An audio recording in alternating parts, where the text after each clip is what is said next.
grabe lang siya magbigay ng 100% Kuya Enchong may sa mga task, and grabe lang siya magpakatotoo sa loob ng bahay. Kaya si Andre yung gusto kong maging beginner talaga. Iba-iba talaga, no? Iba-iba. Iba-iba yung Iba-iba ano. talaga. What about you, Aman?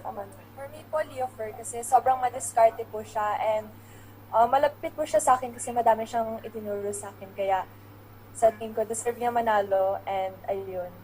I think yun yung isa sa pinaka-strength ni Leo Frey. He's willing to share his knowledge to And he's so everyone. young po, 22 lang po siya. And he's only 22. What about you, Chico?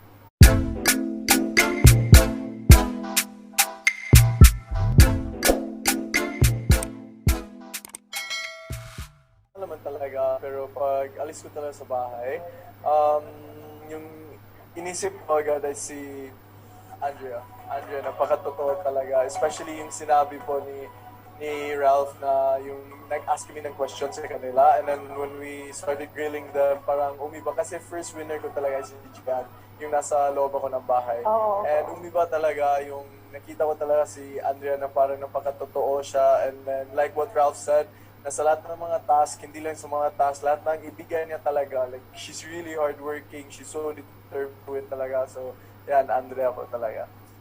Ikaw naman, Nakakatuwa. Kuya Encho.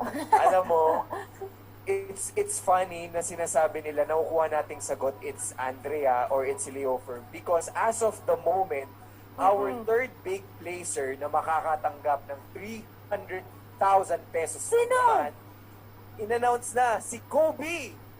Kobe got the third Wow! big placer Oh spot. my God! Kuya, Congratulations. grabe! And of course, makakasama rin natin sila mamaya, di ba? Yes, Kuya, mapakasama at may pagkwentuhan natin sila. Hindi. Dadating na background din sa dancing. Dito lang talaga ako bibirang first score yung talaga. So grabe, it was so hard, but I'm glad na the results was like really great din. So at least it was worth it yung naghihirap namin Aminin nyo, masakit yung katawan nyo afterwards. every day. Ay, thank you Lord. Hindi lang ako yung Hindi sumasakit lang sa ikaw, Kuya, katawan. pero alam mo, Kuya, baka mapasama natin sila sa ASAP Ay, natin hindi, to. hindi malayo mangyari yan. Ipa-perform din nila yung ginawa nila. Hindi, promise na, props to you guys. Congratulations. Congratulations. Thank you so At least much. alam nyo na Bye-bye. napaka-importante yung training, yung discipline bago tayo sa sala. Pero ito talaga, ito, Oh, ano yung, yun, ito Kuya? yung inaantay talaga natin. Ano tanungan. yun, Kuya Enzo? Kasi kanina, nakausap natin si Gail. Okay. Di ba? Sige, oo.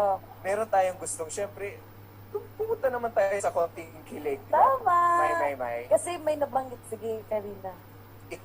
I leave it to you, May. And she said that she connected, Kuya, She missed connecting with one particular the house. person, and it's getting better. Who is this person? What? May. Chico. Chico pala. Si Ral. Sure yun. Di ba, Ral? Pakatotoo na tayo, Ral. Hindi. Siguro curious lang kami na yung I think natanong ko na rin to sa kumon na tayo afternoon show na parang we're hoping na sana di ba manganak, dumami at lumaki pa yung pagkakaibigan ninyo, di ba? Is that possible? Para sa akin, yes po, lalo na nandito na po kami sa outside world na mas magkakaroon po kami ng bonding, and alam ko kasi sobrang limitado lang nung time niya nung nandun siya sa bahay ni Kuya, kaya sobrang lungkot.